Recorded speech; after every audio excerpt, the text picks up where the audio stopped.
So the goal is, do you believe that the goal of your interactions with your clients is to empower them, right? So what do we mean by empower? I'll talk about that in just a second. Clients and patients have the right to do what they want to do, even if it may be harmful. And I put an asterisk by that because I am a social worker, and I know many of you are similarly licensed or clinicians. And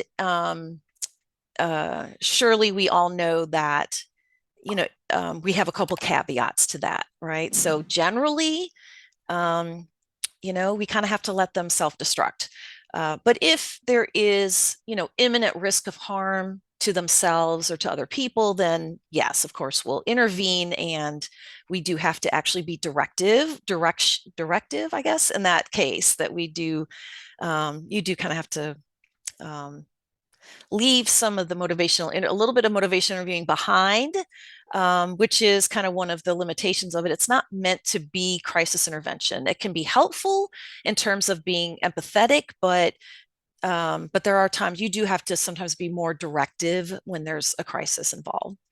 And it's important, lastly, to identify your clients' or patients' strengths. So those are some sampling of beliefs about that may relate to empowerment.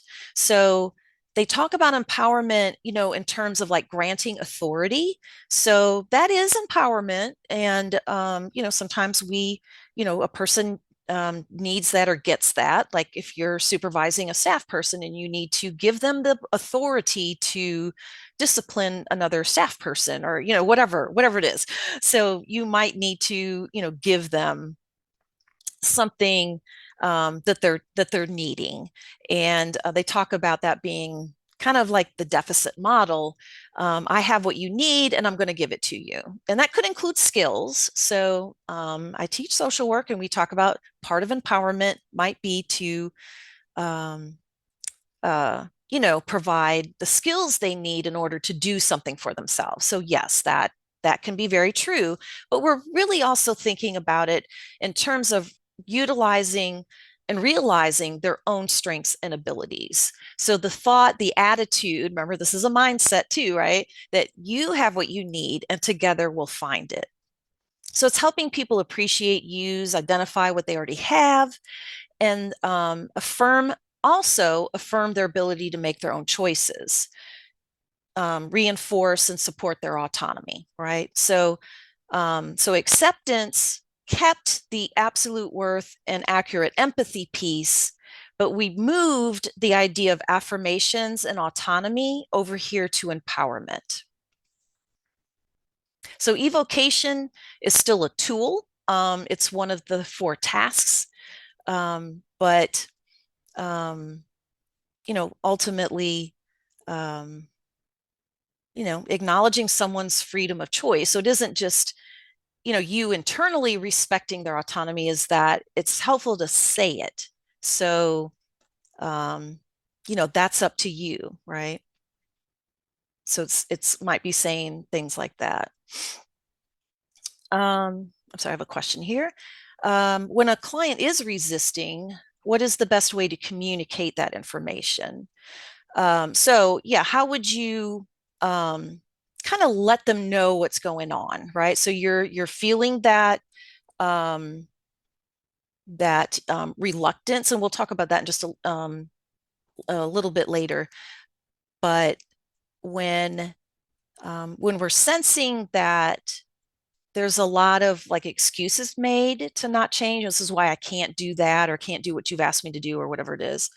Yeah, instead of confrontation, ideally you would develop the discrepancy, so you would point out to them in a way that is genuine and compassionate, but says, on the one hand, here's this, yet on the other hand, we'll talk about that in terms of double-sided reflections, but that's developing discrepancy.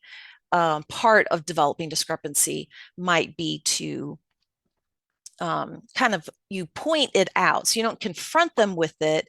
You you put up a comparison and sort of we call it, the Columbo routine, like I'm kind of confused by that.